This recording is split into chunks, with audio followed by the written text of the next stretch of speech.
It is the usage of all of my skills and my talents, and I am not at all fazed by the fact that I'm going nowhere in it, because I've been saying it for a minute. My content, my ministry, the stuff I do is cathartic.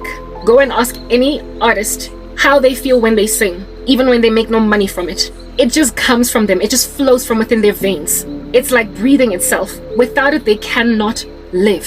Without inhaling, you would agree, you cannot live. That's how artistic people are. So you cannot discourage a person that has discovered that they are an artist. You can't discourage them from their art by simply abusing them, because on that day you take them from their life source. This year is the only thing I have left, and people are literally chilling on my chest trying to introduce me to a crazy world. Mamelangne, listen, validation is the only way that I've ever known myself. It's unfortunate because, yeah, if I lived in a world full of nothing but naysayers from birth, I'd be hollow today, because that's just how important validation is to me. It is so clearly important that it has literally fashioned the woman that I am, and it nearly killed some of my skills because of the fact that I never got any validation, or at least not enough, from that area. In high school, my teacher that did not validate me, my teachers for English who did not validate me, made me think I couldn't write, until I found out in varsity that I could. My gift of the gap later on in career, I've been sharing. Validation is key for me, and I need it to feel loved. You can imagine, therefore, how pained my life is, because for the past decade, my entire family has refused to validate me, including my mother. They are trying to act like my gifts, my talents, my skills, everything that I am about are irrelevant. They do not matter. They are trying to make it look as if though my intelligence never happened. Basically, they're trying to do away, reverse everything that was started. My family have never been my biggest cheerleaders. And so therefore, today in 2025, nobody can discourage me using my family, because I've written them off as toxic and unhealthy for the maintained going concern that I am. Because it was never because of them that I came to learn that I'm smart. My teachers were the thing. It was never because of them that I came to learn that I'm beautiful. My peers were the thing. My cousin sure told me I could sing one time, and my mom also thought I could join pop star, so that's the one thing that they did validate. However, the world did invalidate me in that regard. So where my family was like, yay, go for it, the world, and so I didn't push it. And I'm glad that that didn't happen, because I could never have joined an artistic industry and become dependent on it materially, as in it be my career, and give my life to Christ without suffering some severity of loss. So it's good that nobody ever validated my creative talents until literally until when I was already a suit in corporate, okay? And there I had already chosen my niche, so I was not about to meander in any direction else. Yeah, very well. My family, however, in all other fashions and all other respects, have never ever been healthy for me in terms of the choices I make in life. I've been independent in that regard. Even the choices for men. My mother has always just, she liked my ex-boyfriend. And even when I would tell her some of the things that he did to me, she still would call him her groom, her son-in-law. Yeah, my groom and her son-in-law. And I'm like, if I tell you all the nasty stuff that my ex-boyfriend did, and you still like him, you are suffering from a generational curse, oh mother. Because you are pushing me towards, knowingly or unknowingly, the same man that you married, that would narcissistically, in a beautiful pregnancy, call you ugly, fat, you've lost it. Yeah, that's what I started this conversation basically leading with. My mother married a man that, even though she was perfect, she was literally the Polaroid of perfection. He married her when she was just 22 or 3. So height of youth and not a single blemish on her. Beautiful, sought after by everything on the left and on the right. And when then she was pregnant with me, hence she's got the severity of postpartum depression. A woman that had no stretch marks throughout pregnancy, did not get any kind of weird, ugly pregnancy vibes, was called by a narcissistic, deeply insecure man whose smallness was taken out of a woman, whose smallness was taken out on a woman. He then made a decision to basically make my mother's life a living nightmare. She was the prude and the innocent one. In the picture when they met, he was the philandering busybody. He then saw it fit to lord it over her and accuse a woman that he found sitting very neat at home, not about these streets, and called her a harlot and accused her of an affair, philandering, and that the baby in her stomach is not his, and that she's also fat and ugly. Like, get your act together. Why do you look like this? While she's wobbling around like a duck because she's heavily pregnant. As a result, the baby that came out, she didn't like it very much. It's called Karabo. Okay, with that being an issue then, understand that all that was projected on me because it was a spiritual issue. It came through the womb and afflicted me. And now I am presently being pursued by the very same thing that married my mom. And I have been made to despise it to a point of being a protagonist against it. Literally, my whole ministry is premised around avoiding a certain kind of man, to avoid Janus and Jambres, men that rock up, and even though a woman has been sweeted by Jesus Christ with a slew, a plethora, a litany, give me the collective term, do you understand what I'm saying, of gifting. This dude will one by one pick away at it. The guy in America rocked up and made me stop working out, so he took away my fitness. He rocked up and tried to make me walk away from ministry, so he wanted to take even this away. He wanted to take care of me for everything, all of my mind that I use, that I am hoping to one day monetize, so that I can be independent. He was like, no, I'm gonna take care of you. He ripped everything away from me, my creative portal, which is my ministry, my YouTube channel, my audiovisual ministry, where I can post it at multiple places, on TikTok, on YouTube, on wherever. He used so much witchcraft, such a cornucopia of witchcraft, to block me from growing across all these channels. And this dude from America was just the first of what would be, yet again, in using collectives, a slew, a litany, a cornucopia, a colony of similar men that would just one after the other, after the other, after the other, after the other, after the other, pursue me in this similar regard over the course of 2.5 going on 3 years now. The guy in America was the first domino to tip. Ever since then, I have been getting knocked on the door, on my door, by men like these. Men who rock up in the life of a woman and undo everything that God did in her. Undo everything that her parents did in her. Undo everything that her teachers did in her. Undo everything that her peers did in her. Undo everything that her community did in her. Undo everything that her own ambition did in her. Basically, all the validation that this woman has collected from the time she was just 0 years old. This man rocks up because he is Ike Turner. There is an extremity, a kind of man of this nature. No, he's not the kind, he's not just merely forgetting your birthday. He's not just merely not buying you roses every couple of days or weeks. He is going out of his way to crush structures that are solid in your bones, that have been built by the society that raised you and the God that loved you. He wants to undo ABC 1, 2, 3. He wants to make Bomdas Samdi. He wants to go and grab all the education you acquired and make it look like it was nothing. The kind of man that rocks up and empties a woman, literally deflates you, as the way that you know how when you take air out of a balloon and it goes awry all over the room, and then it lands on the floor shriveled up like a prune.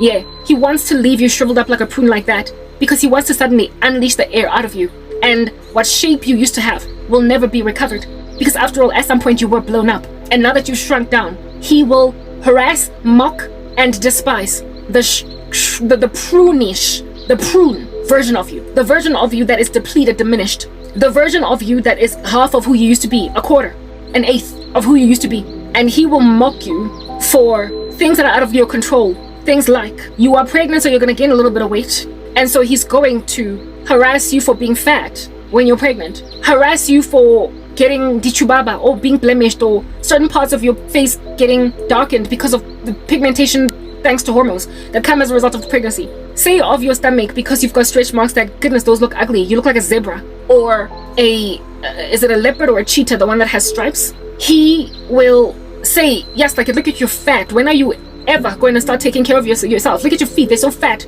Are you sure you're going to bounce back from that? After you give birth to the baby, it just looks so irrecoverable. What's wrong with you?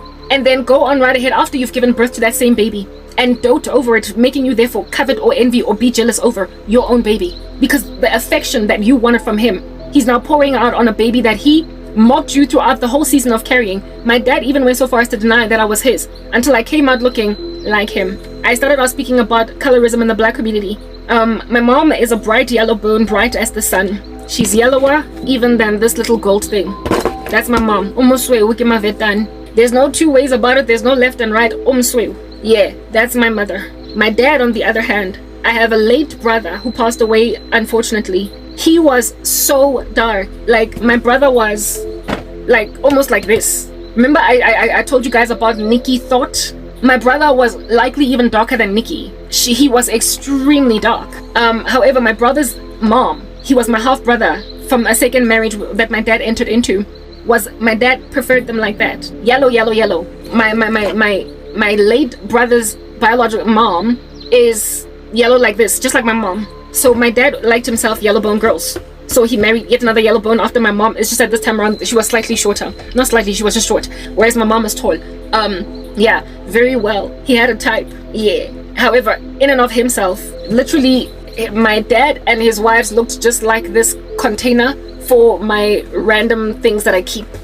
This container for my lipsticks and my what have you. This was my dad in all of his relationships. Well, in the ones that I got to see.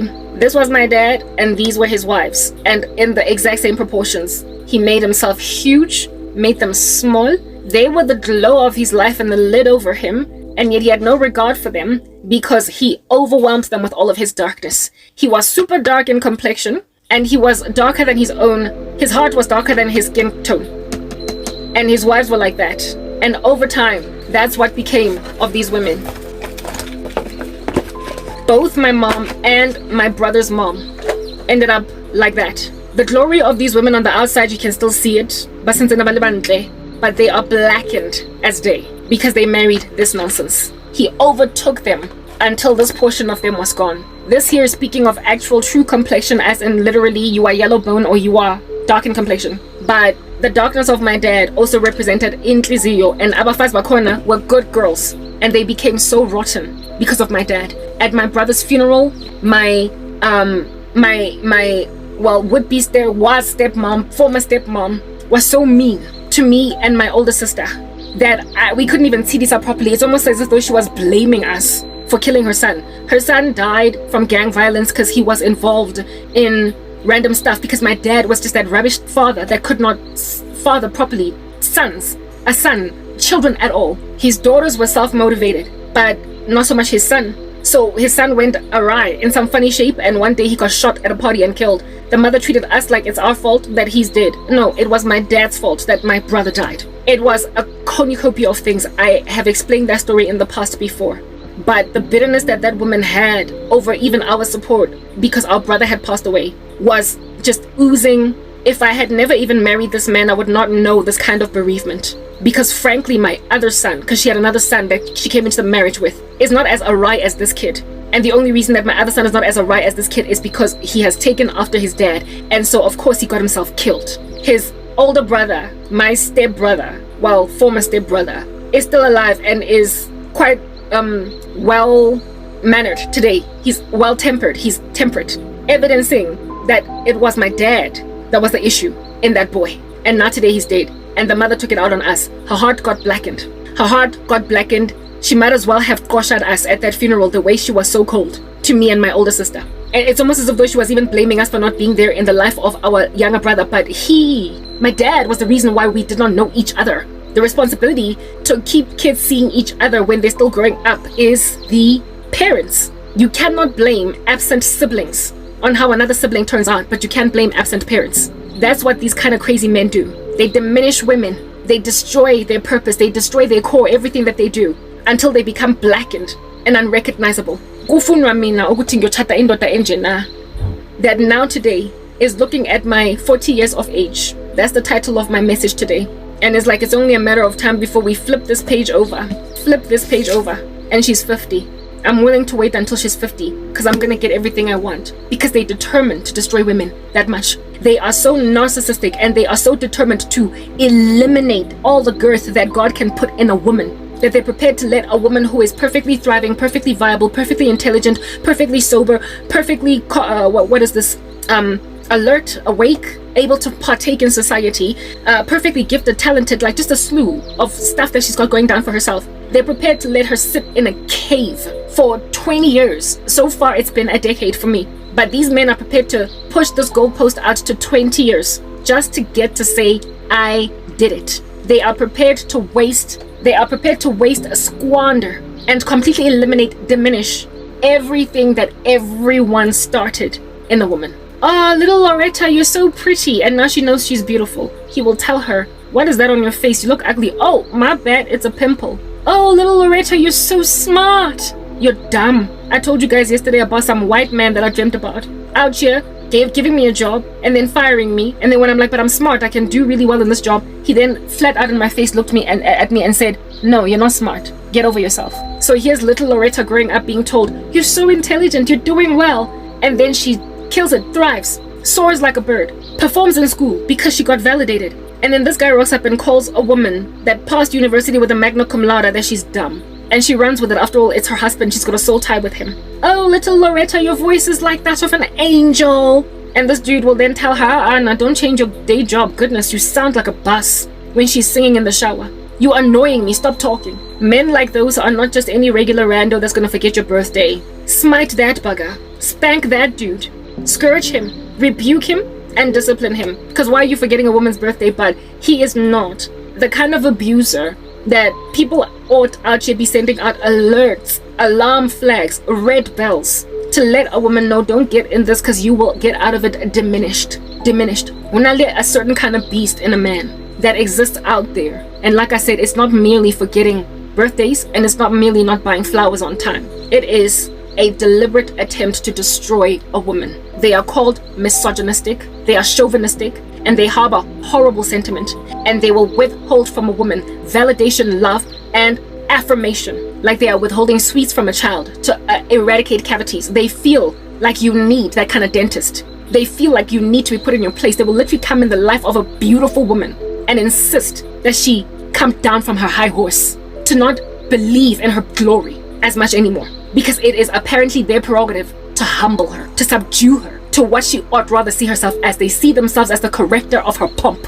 They see themselves as the straightener of her crooked, and the thing that is crooked is the fact that she's just darned good at everything she does. He will grab a medical doctor and make out of her Nandipha Makutumane, because his name is South Africa's own wannabe Pablo Escobar, called Thabo Best, a little criminal, Otlonkang, a woman that is otherwise viable, and make her walk away from her children. And now that she's in prison, I am pretty sure she's waking up from her slumber to see men that will come and undo everything that everybody else did. Was it Wits? She went to Wits Law School, finished all that, became I believe she was a dermatologist. That was her speciality. And then this dude rocks up and now she is a jailbird. Diminish everything. The primary school education, high school, qualifying, the celebration of qualifying for med school, graduating, the graduation party, practicing, doing her residency at what proper, all that gone. What under heaven it is that Unandipha could do is now diminished. Lamatota ayangena, and they just unravel.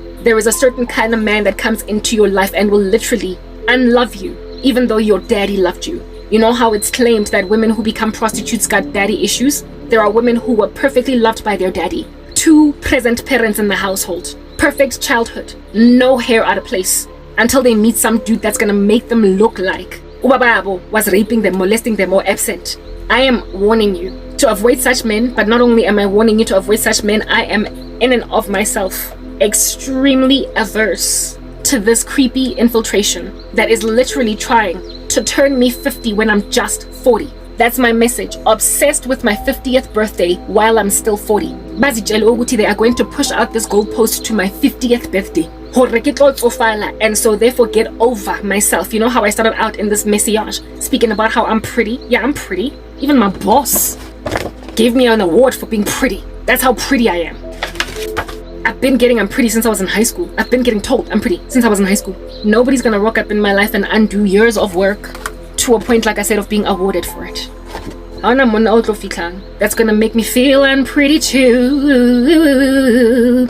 You're gonna make me feel I'm pretty. You can buy your hair if it don't grow, if it won't grow. You can fix your nose if it says so. You can buy all the makeup that man can make. But if you can look inside you, find out who am I to be in the position to make me feel so damn unpretty. Yeah, make like TLC go all the way back. A man is gonna out here rock up and be in a position to make you feel unpretty and make you makeup when you don't need it. A man that's gonna rock up and make you walk at the mall as you're shopping for groceries because you're scared that they're gonna look at the pimple he mentioned in the morning when you woke up. That's right here, because you're hormonal and on your period. Now you're scanning groceries like this, you're paying like that. Thank you to the teller. And when people call you pretty, you think they're doing you a favor. When other men look at you, you think maybe they're looking at your pimple. A man that will so diminish a woman, just like La Proper, they make them differently. There is a guy that forgets your birthday. Give him a slap on the wrist, scourge him, discipline him, because he's wrong. But then there is Ike Turner. There is a man that will destroy you, kill you, beat you up, literally put acid on your face because you think you're beautiful. A man that because your skills and your talents are at a certain level, he will smother you and he will bring you low because you have that going down for yourself. And the beautiful thing about such men is you tend to see them, snuff them out. There is a stench that is evaporating off them literally on the first date. The guy in the US, yes, like it. My ex-boyfriend, I can't really say that he withheld compliments. He just didn't know to give them. It was an honest mistake with him, Proper. I'm not going to accuse him of this. He is many things, not that. It was an honest oversight on his part. I spent my relationship asking him if he loved me because I was never sure. I was just always like, Wang, do you love me? Do you love me? Why? Why do you love me? Well, what do you love about me? Because he never validated me. And that's why I was always pete because I didn't feel loved. But like I said, it was an oversight. It was an honest mistake. He was not trying to bring me low. That dude in the US, first of all, he said that I have a big head, speaking about my forehead. And then when I thought that he was speaking about arrogance, he was like, the fact that you even said that evidences that you probably also know that you're kind of arrogant. This dude, like Proper, would bring me, like he ghosted me. One time when I was speaking to him, trying to reconcile, speak properly. And then I highlighted something that he had written in a direct message and I referred to it. He basically said, oh no, I typed that about 3 days ago, 4 days ago, and it only sent last night. That's why you're only getting it now. I didn't mean to say that. He was basically making me understand, Hore, I don't care what you think. And that which I spoke in sweetness 3 days ago, check the date stamp. Maybe there was a problem with my internet. I wasn't trying to say any of that. He went out of his way to make me feel like you ain't much. Like literally, woman, get over your ass. Like get over yourself. He will diminish you if you don't avoid him from the get-go. And that dude in the US is only the first of many such men that slipped into my streets, that want to slip into my streets. Well, they did slip into my streets. They came into my YouTube page and they are literally planning on handling me by turning a woman that was turned 40 from 29, now 50 from 40, because they think that they're going to keep this going for another decade. But they have no idea that the only reason why I can validate my own pretty, even though my family don't care to validate me or anyone out there anymore. So I had people that were validating my beauty, my intelligence, my giftedness, my creativity, etc. I've shared all those experiences with you. Up to the age of 29, I had a regular life. But then from 29 to 40, I've lived underground with nobody caring to say anything worthwhile to me. It's okay though, because from the age of 29 to 40, the whole entire time I've been born again. From the age of 26 and a half to 40, I've been born again. Born again 13 years going on 14 this year, and in persecution it's been 10 years going on 11. And I never ever dropped the ball on believing in who it is that I am. Because now I believe that I am that thing, not so much in the eyes of men, but God. I'm beautiful in the eyes of God. Not because my boss thinks so. Because I got betrayed by people that claim to love me. I am a songstress in the sight of God. Not because my music teacher awarded me a past audition, but because God said, sing baby, and I will cheer at the end of the day. I am an academic, I'm intelligent, I am a student, not because I could continue to study, because mankind awarded me the opportunity to continue to proliferate my studies, but because God is a lamp to my feet and He's my teacher. So I've been maintained in academia ever since I lost it at the hands of men. But in Christ, I've only ever grown in knowledge. I bet you would agree, only listen to my content. I could also continue to sing, even though nobody was telling me, wow, what a beautiful voice. Because like I said, God is the one that's cheering me on. He's my biggest cheerleader. He's like a mascot at a game, some kind of a sporting game, that's busy jumping up and down in a very hot suit just to cheer you guys on. And He will do that all the way to the end, because He is your biggest supporter. After all, He is also your biggest enabler. He is the one that insists that you use your gifts and your talents. Therefore, it would be an abomination to Him to sit back and do nothing.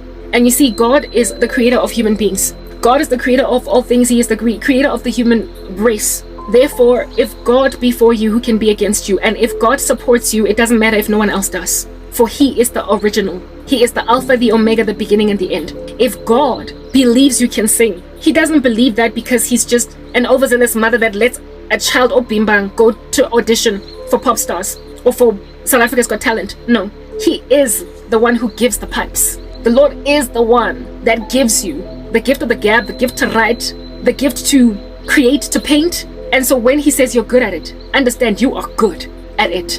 And ever since coming to Christ, I've been told I'm good at stuff I never even would have experimented on. And today, the world is trying to tell me you're no good because I've got binary code on my channel, because nobody's watching my content, because I'm going nowhere. But guess what God does? He gives me dreams, he gives me visions. There is this wonderful young man that I like watching the content of on YouTube. He bakes, he makes little desserts that are very, very creative, very architecturally neat. I adore. I forget. Yesterday, today, I looked at his name and I told myself I was gonna come back and recite it, but then I forgot it.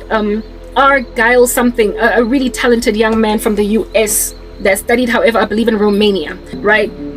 His craft, and he builds these elaborate designs using chocolate. Okay, and today when I was planning to make or build my thumbnail for my YouTube video that I'm going to post, the Lord showed me being that guy at the end of his project and making his wonderful works with chocolate. His stuff is so excellent and it's got so very many views. He's got a big huge ministry, not ministry but channel, and I can understand why. And today the Lord showed me that when you are panel beating your thumbnails, you are like that young man when he is panel beating chocolate. You are good at what you do. People might try to make you feel like you ain't jack, but understand, if I'm comparing you to that young man who makes wonderful works with chocolate, it means you are that good. But in terms of your ministry, you have got high quality content. Karabo. Do not let binary code ones and zeros deter you, because they're trying to slide into your life. They're trying to slip into your ecosystem by making you feel like osinyanako. But for the past over a decade that you've been suffering, you've never even once believed that you're not worthwhile, because you've made observations this entire time that you are good. Not only in your own capacity, but the validations that you gained in the past, you realize you don't need them from men anymore. People will make you not come back to audition next year because they gave you a bad comment or whatever. And they also didn't pursue you well into your self-pity. But God will pursue you even into your self-pity. He is that God. So understand, seeing as I've got a father that loves me, I'm not going to end up looking like I've got daddy issues. Even though I may have had true biological daddy issues, I don't have them spiritually. And since God trumps human beings, I am not the kind of chick that ends up a prostitute or ends up marrying some wife-beating dude because I did not have a good example in my father. I have a father. He is God, the Father. And according to the scriptures, I can't be plucked out of his hand, neither the hand of the son. I am engrafted into the vine. I'm not going anywhere. And my dad just so happens to think I'm an excellent creator. My father just so happens to think that I am so gifted that I am on par, at the level of a connoisseur, somewhat of an aficionado of chocolate, like that young gentleman is. But instead of chocolate, when it comes to things of God, I am able to drill points home, knock the ball out the park, essentially overwhelm structures that are trying to naysay me because I'm that good. So trying to turn me 50. You see, people were trying to turn me 40 to make me feel like get over yourself. And look at me at 40. And they are now trying to push that goalpost out at 50. It says I've been preserved so exquisitely that they realize that 40 is not enough. When I was 35, they said 40. And now that I'm 40, now they're saying 50. Labona, I'm not cracking. And you think, Uguti, all this lack of cracking has something to do with the fact that I'm using a lot of kojic acid on my face? No. This lack of cracking is because God has preserved me. Now, in terms of my skin tone, I am not a yellow bone, but I am also not dark like my brother. I am literally slap bang in the center of this. I am a 50-50 mix, like Tofolax. Yes, God calls me Tofolax proper. He's compared me to Tofolax. If you from South Africa, you will know Tofolax. It is this caramel cream. It is this caramel candy, sweetie. That is, it's caramel. It's caramel. Tofolax is a caramel sweetie. I don't know, do they still sell it? I have not seen Tofolax, guys, at the stores. Did they discontinue it like they did with Tempo? The audacity. Anyway, but back in the day when I was on the come up, there was the sweetie that we used to love eating in the Gasi called Tofolax, and I love sweets, so every so often I peruse the aisles of sweets in stores, and I have not seen Tofolax in a minute. So I don't know if it still exists, but Tofolax is this caramel candy that is somewhere in the middle of chocolate. No, sorry, the color of it is somewhere in the middle of literally chocolate and vanilla. I am somewhere in the middle of chocolate and vanilla. I'm just a mix, like just a half. In waking life, I am slightly darker in complexion perhaps than like Gabrielle Union. Yeah, like slightly darker, like maybe a shade or 2 shades darker than Gabrielle Union. I'm brown. I am not chocolate. I'm chocolate. I grew up calling myself chocolate, but I'm not Nikki Thought, but I'm also not. I mean, no, Pearl Tusi is an extreme example. Give me some other, because Pearl Tusi is like colored, basically. Give me some black girl oiling yellow bone man that out there, you know, is I'm like Nomza. I'm not Nomza Mombata, but I'm also not Nikki Thought. I'm somewhere in the middle of the 2 women. That's me. Yeah, I think that's the right example. Or Boiti Tulo or Minentle. Lamini. They are yellow bones. And then there's the woman that everybody hated for joining Miss South Africa because she was from Nigeria. What was her name? Chidinma or whatever. Chidinma, take Chidinma and Boiti Tulo and then just put them in a pot and mix them. You'll get my complexion. But because of Taboriki Moma Haring at dark and light, when lighting shines on my skin when I'm busy recording, I look like a yellow bone. I tend towards looking like I look like I'm light. I'm dark. I've been known, and when I was in school, walking in the sun, so I tended closer in my complexion towards my dad's complexion because I was always getting burned, by the sun. But when I started working in corporate South Africa, my skin basically bounced back to what I am all over my body. Like, you know, when people go to the beach and they tan and they've got a different skin tone on their chest versus they've got tan lines. Yeah, well, essentially the tan lines bounced, the body recovered, my whole body, because of the life I live, has recovered to the tan line complexion. So I am lighter than what I used to be when I was in school, because I was always in the sun, on campus, up and down, running. But I'm also not my mother's complexion. I will never be a yellow bone. I will literally, my younger sister is lighter than me because she tends closer towards my mom, and even she had a dark dad, but her complexion is lighter than mine, however darker than my mom's. Liana Omomaharing, she's in that gradient of caramel. I'm also gradient of all of us. My older sister too, gradient of caramel, like just Momaharing somewhere. And my older sister is also lighter than me by maybe like a shade or 2, but she grew up being called dark because she was not a yellow bone.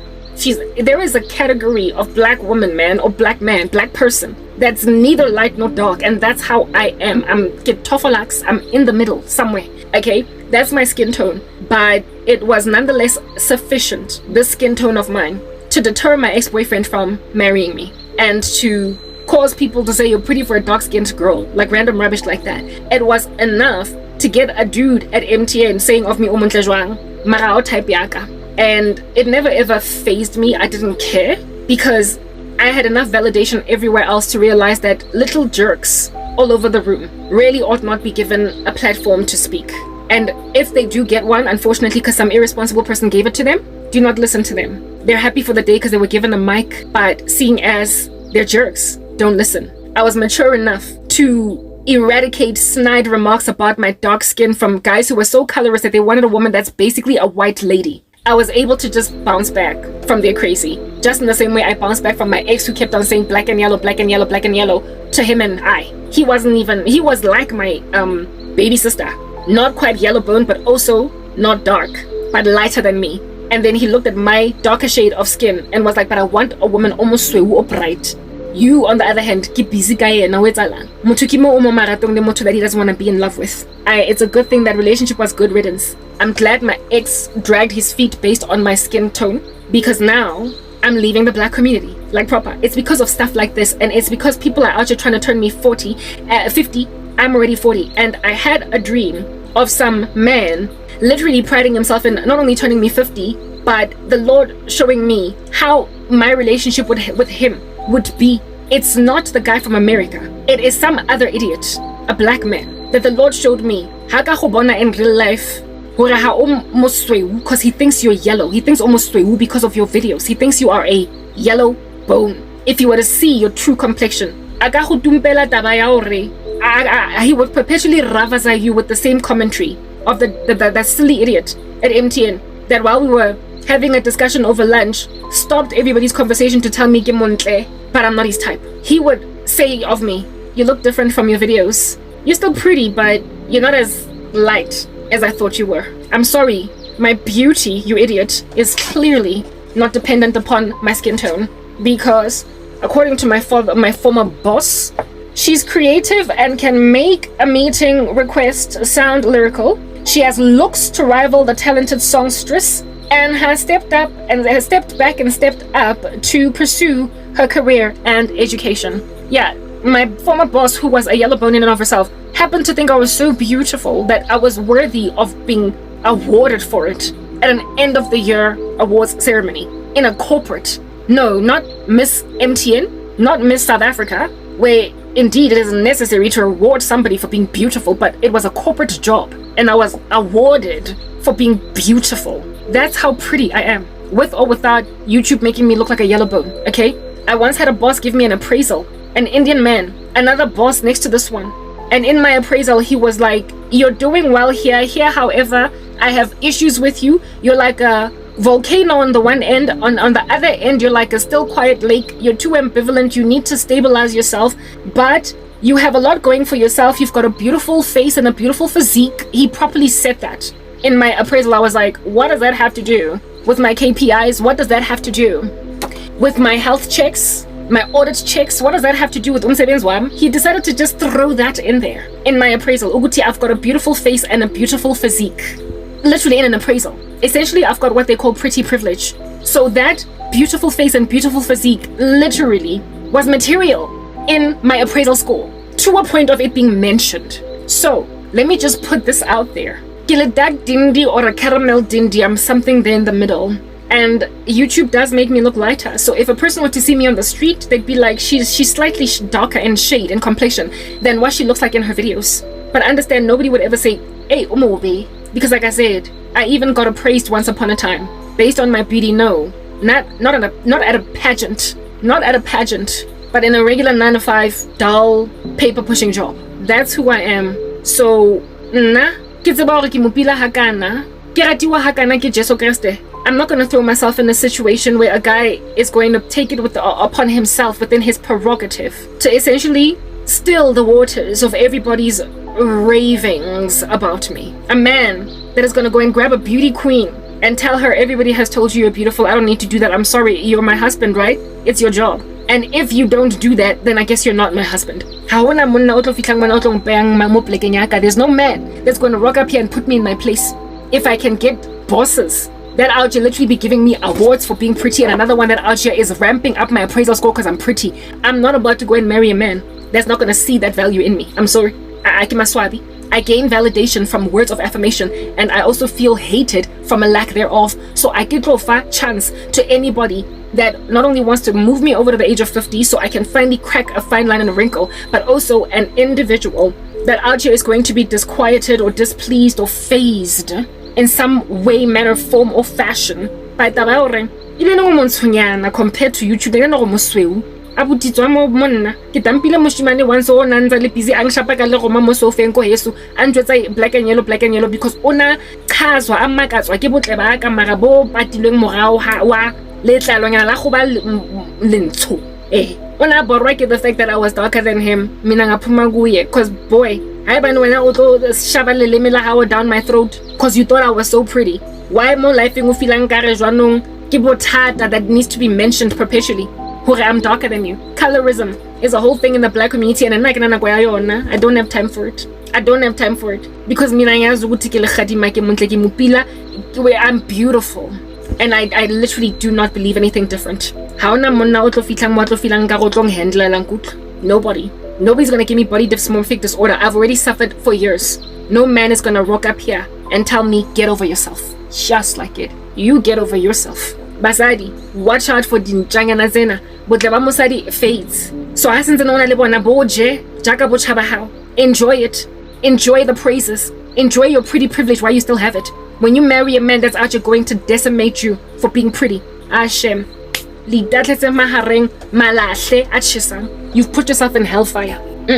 You've put yourself in hot coals when you allow yourself to marry a man that actually is going to put you in your place for being so darned gorgeous. No. I am very, very terribly sorry. So men, listen, my father is God. I don't need you to tell me I'm pretty.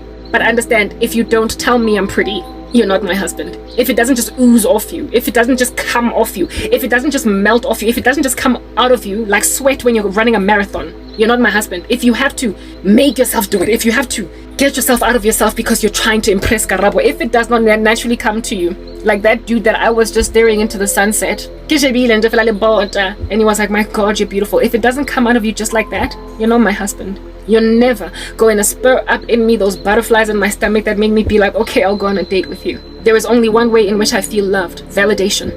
It's worked like clockwork all throughout my life. So a man that doesn't validate me might take me on a first date, maybe a second. They might last for a month, but they won't take me to the aisle. They will never succeed to walk me down the aisle. My ex-boyfriend, hey man, it was hard for him to hold on to me because he just never got that right. He never got it right.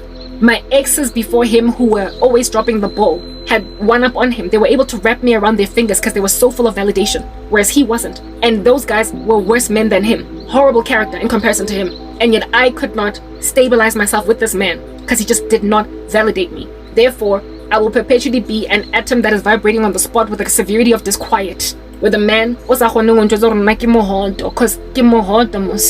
why aren't you saying it? I'm sorry. I'm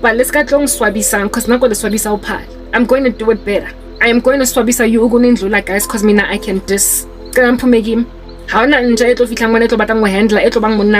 Especially o tlo nkisa go 50 cause ke mo 40 ga ke so crack ke sentse ke ipona. There's enough jealousy among the female community. I'm not gonna take it from men. Let a chick out as I'm walking up and down. Let a woman do that to me, but a man is not gonna look at me the way that another woman looks at me when I walk in. And then me be out there, ke mo shapa ka maroma, ke mo jola, ke mo marriage proposal, ke maswabi le batla ngpola ya ke nna he ha ke batla tlhokafala. Nna ke tlo preserve ngwana batho.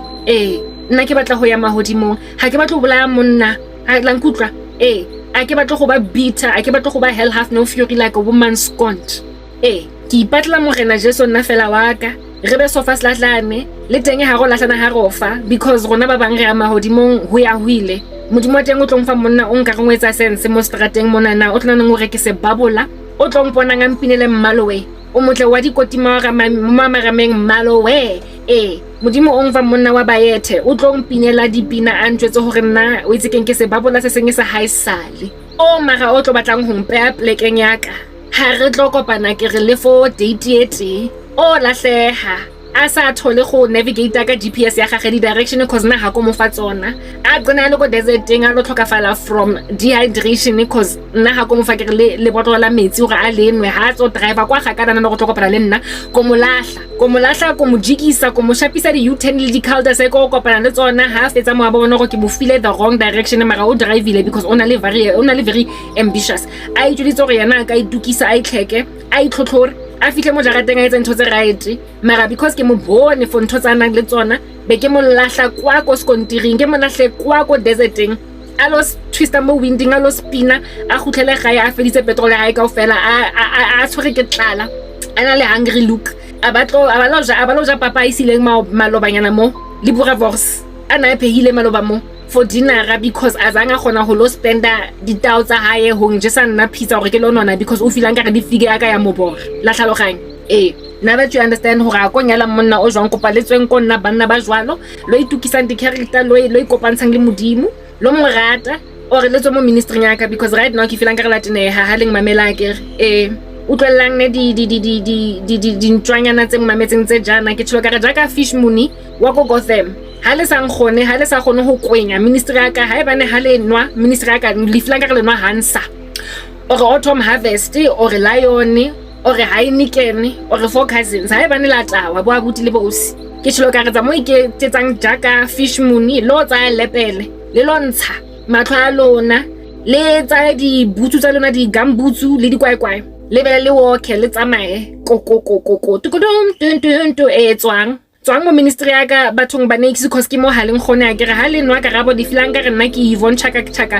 le nwa mbamba nna ke bereka every day ho etsa mqombothi and jad ka ha le tawa ha kana ke filang ka re yanko Alcoholics Anonymous otherwise known as Leave My Ministry otherwise lo utlwa botlhoko a ke Le fositse right now le batla go nwesa chefu, it's not gonna work. Mara le busy. So I'm mo Karabo. Cause Karabo tsule mo.